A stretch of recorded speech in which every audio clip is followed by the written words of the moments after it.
Bienvenidos a una nueva transmisión de Empresas Van Médica. Comenzamos junio y queremos saber cómo están ustedes, cuando ya se acerca la mitad de este 2021, un año en el que hemos retomado las conversaciones con nuestros expertos para responder tus dudas en aquellos temas que afectan tu salud. Las estadísticas en nuestro país muestran una tendencia a la baja en la tasa de natalidad. Sin embargo, en los primeros meses de este 2021 ya son más de 27.000 los niños que han nacido en nuestro país. Esto en medio de una pandemia mundial, producto del COVID-19. Hace pocos días, la UNICEF recordó la nueva realidad que viven las mujeres embarazadas y también los recién nacidos en sus primeros días. Toques de queda, cuarentenas, distanciamiento físico y un sistema de salud que en general está sobrecargado. Sabemos que eso genera dudas, genera distintas inquietudes y son las que vamos a abordar precisamente en nuestra transmisión de hoy con el doctor Gastón Donet. Él es jefe de maternidad de la Clínica del Biobío. Bienvenido, doctor, a esta transmisión. Hola, buenos días. Bueno, esperando que sea de utilidad para muchas personas que puedan verlo sobre las condiciones en las cuales se ha trabajado y se sigue trabajando para la atención obstétrica y de maternidad en esta pandemia, que obviamente hay cambios individuales y cambios institucionales. Así que veremos qué se puede aclarar. Precisamente de todo eso vamos a estar conversando durante esta transmisión. Los invitamos ya a que compartan, a que les avisen a sus amigos, a sus cercanos sobre esta transmisión y que nos dejen sus dudas en los comentarios porque ya estamos conectados entonces con el doctor que nos va a contestar. Y tenemos ya la primera pregunta, doctor. Es la pregunta de Alejandra. Ella quiere saber, nos cuenta. Voy a dar a luz en un mes y tengo mucho susto de que mi bebé pueda contagiarse del COVID-19 en una clínica. ¿Es seguro cómo se manejan esos protocolos, doctor? Bueno, en realidad el temor de las embarazadas de alguna manera es real, pero no en el riesgo de contagio en las clínicas. Las clínicas tienen protocolos que están muy estandarizados y la posibilidad de contagio de un bebé en una clínica es bastante baja. Las personas cuando ingresan en un trabajo de parto, ¿cierto? Normalmente no tienen su PCR tomada porque no saben cuándo se va a iniciar el trabajo de parto y cuando ingresan a la clínica se consideran que son PCR positivas. Por lo tanto, nunca van a estar en contacto con ninguna otra mamá ni ese bebé con ningún otro bebé hasta que esté la certificación de la que PCR de esa paciente era negativa. Por tanto, por supuesto que hay, digamos, múltiples protocolos de aislamiento y que evitan que eso ocurra. De hecho, en nuestra clínica y en las clínicas, a lo menos de la región, no ha existido, digamos, un contagio de un bebé en la clínica.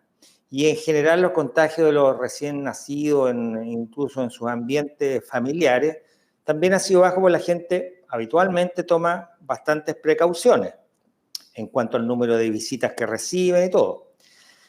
En base a esto mismo también eso ha provocado algunas situaciones complejas en cuanto a digamos, al feeling familiar de lo que es un nacimiento, porque no puede venir nadie a la clínica mientras está la paciente hospitalizada, solamente el esposo está en el parto y eso, y después ningún familiar puede ni venir a conocer al bebé, ni venir a acompañar a la mamá, nada.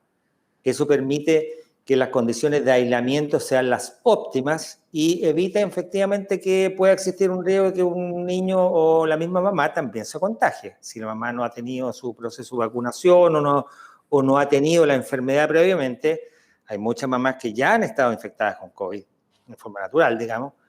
Y entonces, el riesgo es obviamente para las dos personas, para la mamá y para el niño. Y en ese punto es súper importante hacer notar que la mayoría de los contagios son en el ambiente familiar. Las personas se asustan mucho pensando que van a venir a la clínica a tener bebé, pero el riesgo no está aquí, el riesgo habitualmente está en su ambiente familiar. Es ahí donde tienen que también extremar los cuidados. Cuando esas personas están en la clínica, han tenido su bebé, se les explica dentro de lo máximo posible las precauciones que ellos deben de mantener en su entorno familiar para evitar que el bebé se contagie en la casa. En la casa muchas personas van a intentar, bueno, no ir a verlos, que sean familiares, amigos, bueno, para conocerlos y todo eso, y son gente que realmente, bueno, son potenciales portadores de la infección. Eso. Doctor, usted lo mencionaba, son súper los súper importantes, muy bien implementados los protocolos, se aísla a una madre o futura madre hasta que se demuestre lo contrario, digamos, se toman todos esos cuidados. Pero en ese sentido tenemos también la siguiente pregunta respecto a cuando una mujer tiene efectivamente el COVID-19, porque nos pregunta Andrea, si soy COVID positivo, ¿puedo amamantar a mi guagua? En general, sí. El COVID, han habido, por supuesto, con todo este tiempo, han habido bastantes pacientes con COVID positivo que han, bueno, tenido su parto, su cesárea, lo que sea. En general, esas pacientes se hospitalizan en el área COVID con su guagua. El área COVID es un área especial de la clínica que tiene, digamos, normas de aislamiento mayores. La persona está en una pieza sola con su bebé. Y posteriormente, si no hay complicaciones de la paciente, no hay complicaciones del bebé, que no las ha habido, las pacientes que hemos atendido no las hemos tenido, la paciente se va de alta a su casa, continuando las condiciones de aislamiento que tiene cualquier persona COVID positivo. Por ejemplo, si alguno de nosotros es COVID positivo, a uno lo van a mandar a hacer aislamiento en su casa, si es que no tiene una complicación médica, y si no puede hacerlo en su casa porque la casa es pequeña, porque hay demasiadas personas, bueno, lo van a mandar a una residencia sanitaria. Entonces, el tema es ese, que digamos, el aislamiento y el manejo del COVID en las clínicas, un poco relacionado con la pregunta anterior, está bastante bien cuidado, el resultado ha sido muy bueno. Y el problema muchas veces es, o la recomendación es a no bajar la guardia cuando las personas se van de la clínica. Las personas hoy día tienden a tener una hospitalización muy corta, en general alrededor de 40 horas, que es lo que permite completar los exámenes preventivos que se le hacen al recién nacido cuando nace, que se toman a las 40 horas, y posteriormente esa persona se va de alta. Y ahí entonces donde hay que ser, las personas tienen que ser sumamente firmes en mantener sus condiciones sanitarias y su aislamiento en domicilio, porque a veces tienen temor de, no sé, de que alguien se pueda enojar o le vaya a parecer mal si no lo dejan entrar, por ejemplo. Hay gente que... Y vuelvo a insistir, en el manejo de las pacientes COVID positivas o de las pacientes que no se sabe si son COVID positivas, es un manejo que está muy estandarizado. Y en general el resultado ha sido tremendamente exitoso en términos de que no se ha contagiado una paciente que haya llegado sin, o que se haya contagiado un bebé, digamos, en las clínicas. El problema muchas veces ocurre cuando se da el alta y empieza un poco la presión social, familiar, por estar con este recién nacido, que es como normal, digamos. Doctor, justamente en ese punto, cuando usted menciona cuando ya se da el alta y se van hacia sus casas, es donde viene la siguiente pregunta también, que es de Jimena. Ella quiere saber cómo cuido a mi guagua cuando recibo visitas. Bueno, el término, las visitas tienen que estar todas con medidas de protección. O sea, las medidas de protección para el bebé de ella o de cualquier mamá, ¿cierto? Son los mismos que para cualquier persona. Las personas tienen que mantener la distancia social, ¿cierto? 1,5, 2 metros, y la persona que va tiene que estar con mascarilla. Las personas que no tienen una certeza de no estar contagiado porque, qué sé yo, porque se han vacunado, por un montón de cosas, o porque eventualmente fueron pacientes COVID, no pueden tomar la guagua a menos que sean del círculo íntimo de esa, que es la pareja, o si la persona es una mamá sola o lo que sea, pero las personas que viven en la casa con ese bebé, esas personas son las que tienen, por supuesto, que estar seguras de no tener problemas, pero la gente externa tiene que mantener su mascarilla puesta y tiene que mantener la distancia social, aunque sea la abuelita o el abuelito, lo que sea. Doctor, Eso, Dime. Y en ese sentido, ¿hay algún tiempo, por ejemplo, ya, si voy a recibir visitas por algún motivo, ¿hay algún tiempo recomendado que a lo mejor venga en 15 o 20 minutos, que Sí, no sea una visita absolutamente. larga? Eso es lo más importante, que justamente se me había olvidado decirlo, es que la visita es corta. O sea, esto que se va a instalar a alguien al lado de la mamá y de la guagua y se instala toda la tarde, eso no se puede hacer ahora. O sea, la visita es corta, la visita es, como dice su nombre, es una visita. O sea, uno va, visita, ve a la guagua, se le lleva un regalo, en fin, pelean si se parece a una familia a otra, que es lo habitual, y se terminó la visita. O sea, hay que pensar de que en el parto el papá está 2 horas. ¿Por qué la otra gente va a estar más tiempo? ¿Te fijas? O sea, en el parto, cuando se produce el proceso del parto, nace el bebé, el papá está ahí, ¿cierto? Y está 2 horas con la paciente y con su guagua, y después se va para su casa y no vuelve más. Entonces sería absurdo después permitir de que en la casa llegue, no sé, pues una prima o lo que sea y se instale toda la tarde. Pues. Sobre todo pensando que a veces esas personas también trabajan, también están en otro ambiente, en que a veces las medidas pueden ser menos estrictas, porque a veces también son lugares donde trabaja gente más joven, que naturalmente le tiene menos respeto al virus, bueno, porque por razones obvias.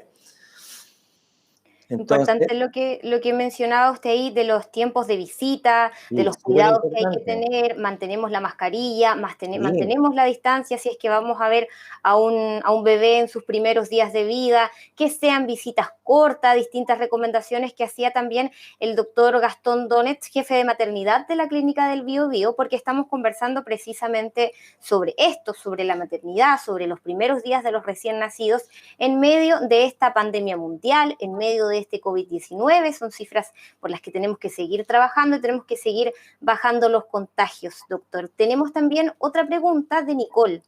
Ella dice, soy madre primeriza y he sufrido mucho amamantando. ¿Es normal? ¿Existe alguna forma de que no sea doloroso?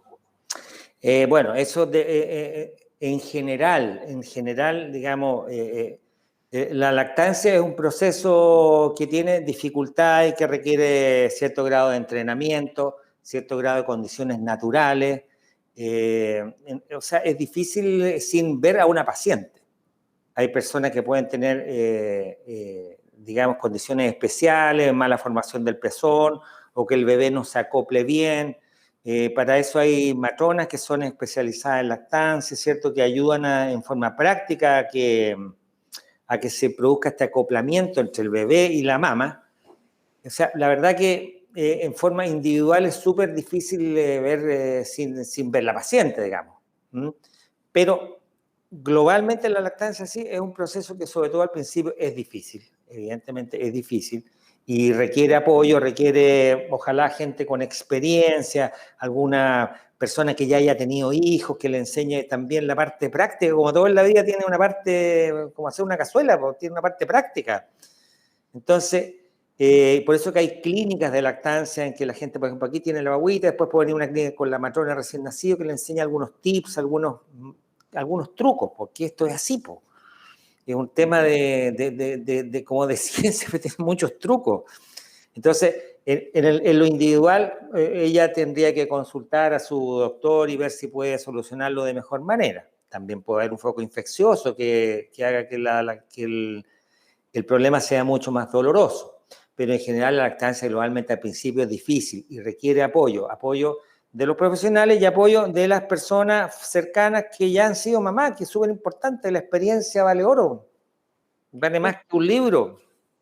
Importante entonces para Nicole que pueda apoyarse tanto en sus familiares, en sus amigos que ya han pasado por esta Sí, experiencia y que pueda consultar también a los expertos porque, como usted lo decía, en el proceso de amamantar, cada persona, cada madre con su hijo tiene una realidad distinta. exacto. Tenemos una pregunta también, el doctor, que apunta a esta nueva realidad que se está viviendo en medio de esta pandemia. Es de Yasna. Ella dice que uno vive la maternidad, pero que ahora en pandemia esto todo se ha intensificado un poco más. Ya no pueden acompañarnos, ya no puede estar muy acompañada por sus seres queridos, acompañada como antes. ¿Cómo podemos sobrellevar esto sin caer en una depresión postparto? Quiere saber Yasna. Bueno, ese es un problema real, digamos, el tema de... Yo creo que más que el tema de los familiares, que las personas necesitan poder salir, sobre todo cuando tienen un niño pequeño, una bobita, pueden salir con el coche, qué sé yo, salir, o sea, ampliar su horizonte físico. Si uno vive su horizonte físico, lo reduce, no sé, a 50 metros cuadrados o a 100 metros cuadrados, igual es súper poco en la medida que pasa el tiempo. Uno puede estar bien una semana, pero no 3 meses. Entonces, esta situación sí ha sido muy compleja para las mamás, que hay que recordar que cuando ocurre el parto, el cambio hormonal es brutal.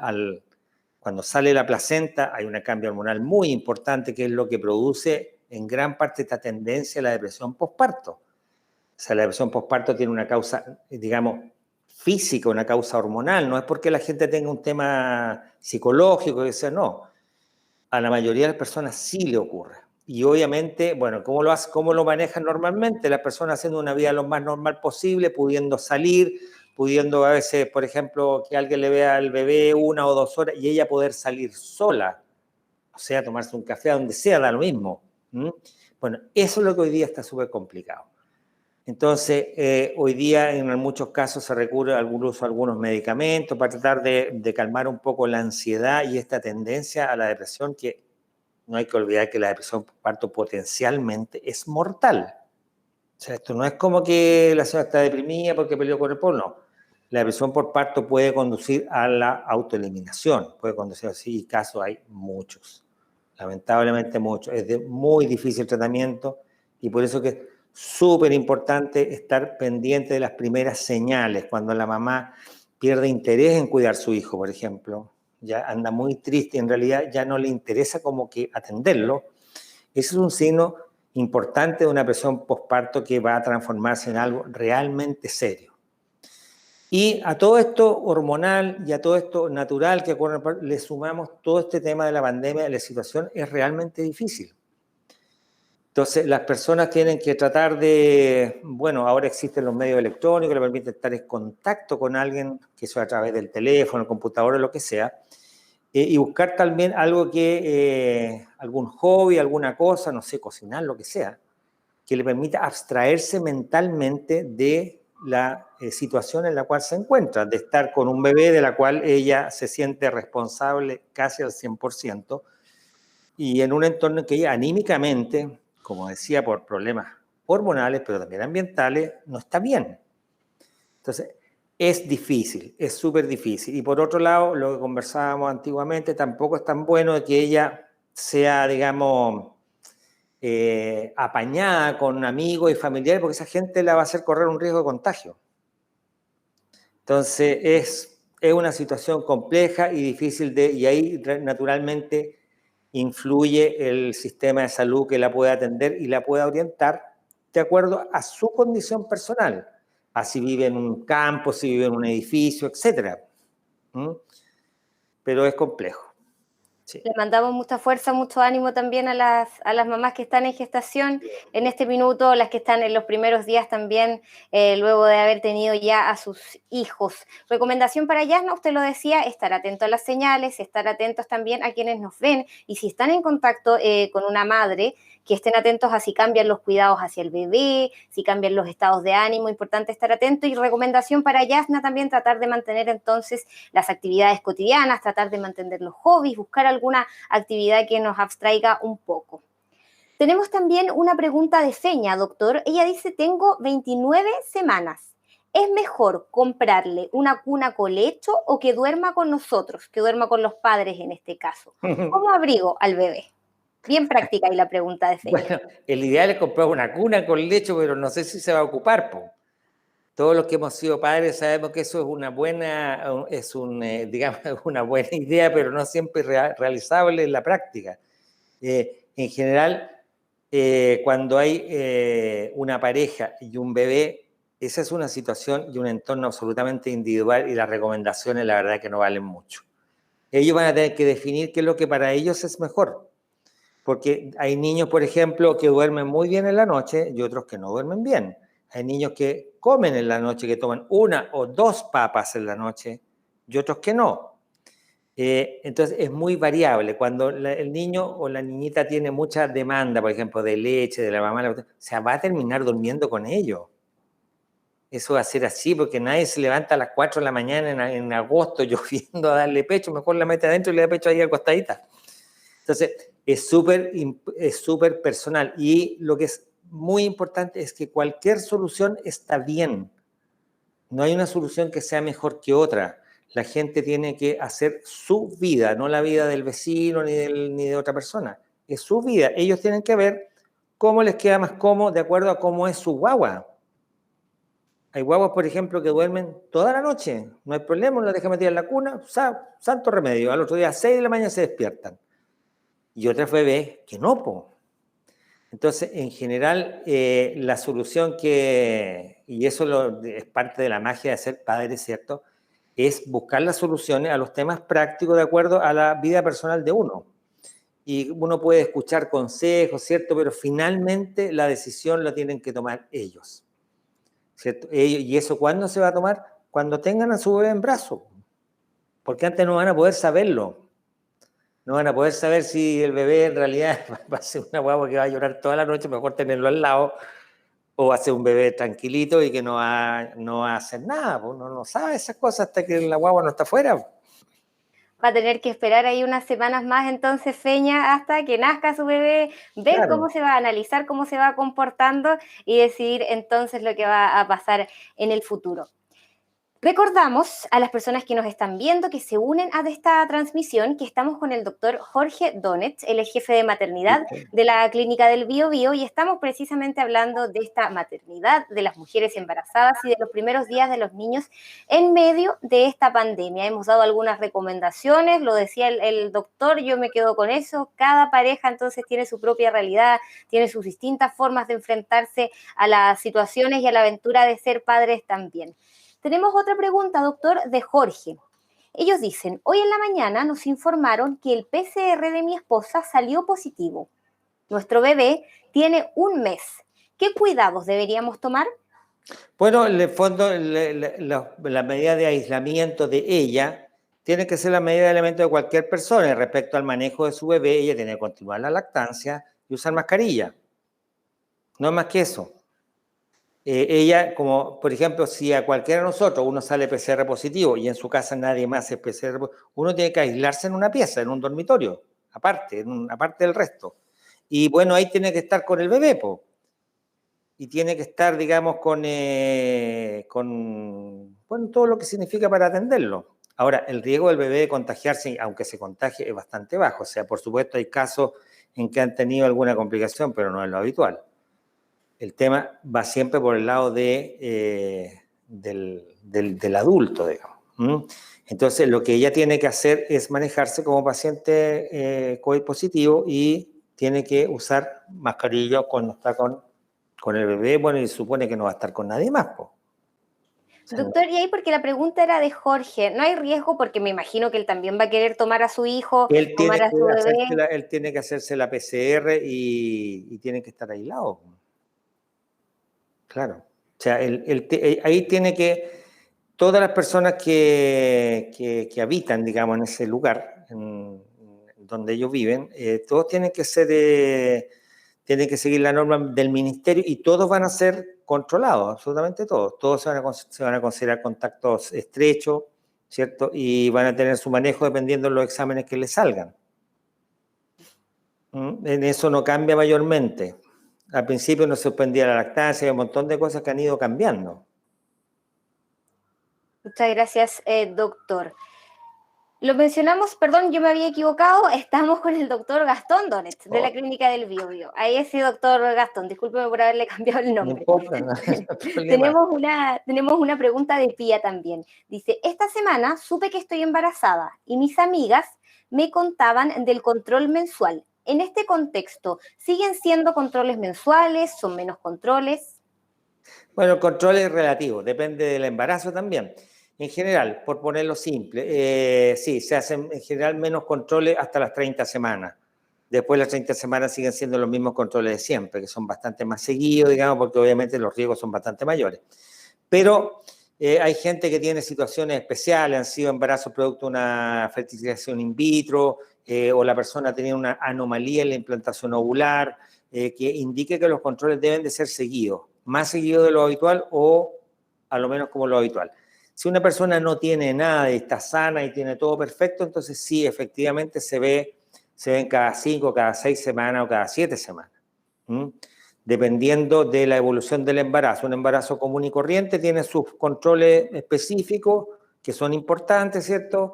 Qué sé yo, al principio, después en el tercer mes, en el quinto mes, y de ahí hasta las 28. Eso porque se hacen Doppler fetal, en fin, hay varias cosas puntuales que se relacionan a una edad gestacional determinada. Y el resto del tiempo no se ve a la paciente, se supone que la paciente ya si siente algo raro, algo que está, bueno, consulta.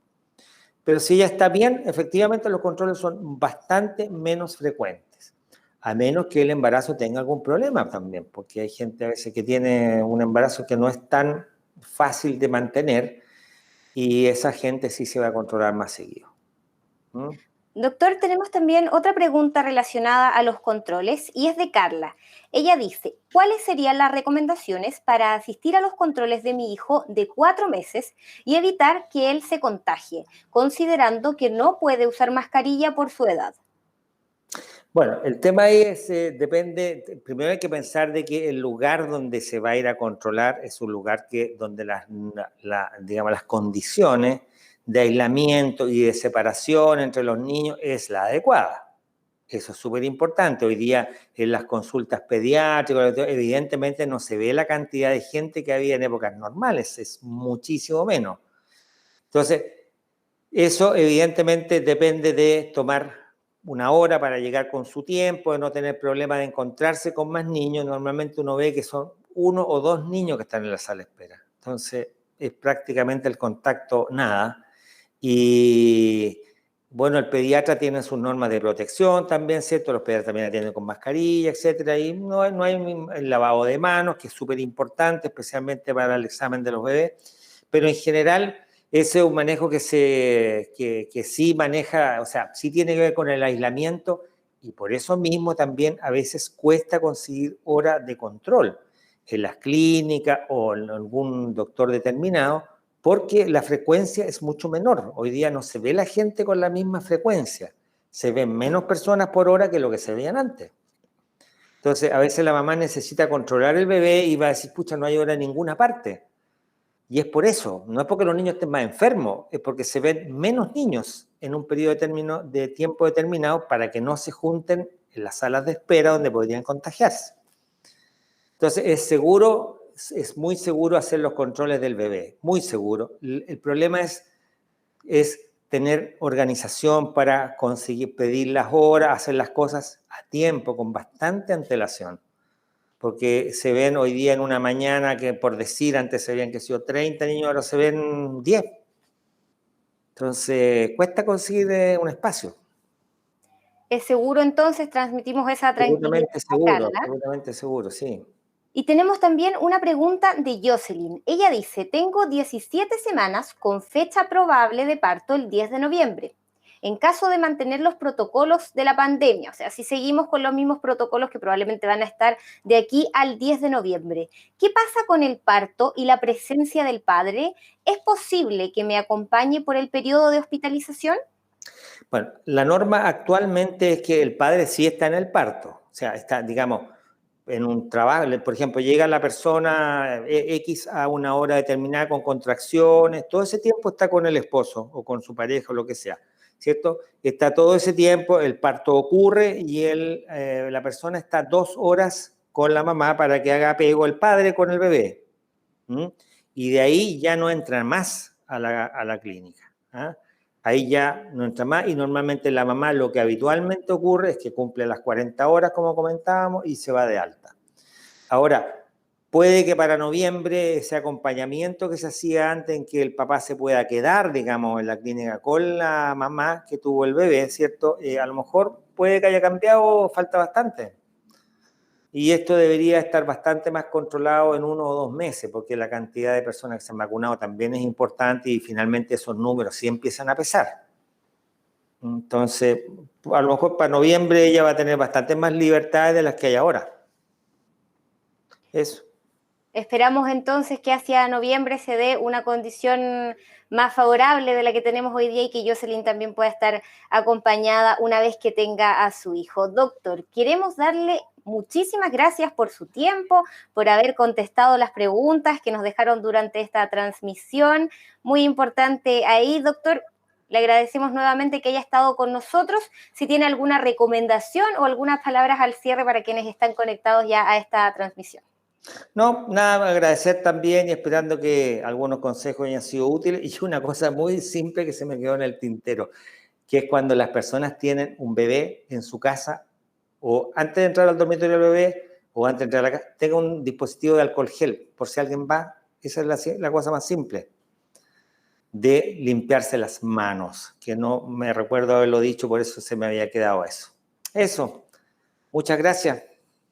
Gracias, doctor. Una recomendación muy sencilla, pero que nos va a ayudar en la lucha contra esta pandemia y también a quienes están ya con sus hijos recién nacidos o están próximos a que la familia tenga ya un nuevo integrante en casa. Simplemente tener alcohol gel, mantener estas botellitas de alcohol dispuestas en distintos puntos de la casa también para mantener las medidas sanitarias. Muchas gracias a los que se integraron a esta transmisión. Los dejamos invitados porque nosotros nos reencontramos la próxima semana con una nueva transmisión en temas que afectan a tu salud. Pueden dejarnos también sus preguntas con antelación, las dudas y lo demás. Les recuerdo también que esta transmisión queda grabada, así que si tienen alguna mujer en gestación, una futura madre, alguien que haya tenido recientemente a su hijo, también pueden compartirla, pueden enviarles esta transmisión. Esperamos que sea de ayuda también. Mucho ánimo a quienes están en esta situación. Nos reencontramos la próxima semana. Que tengan una muy buena tarde.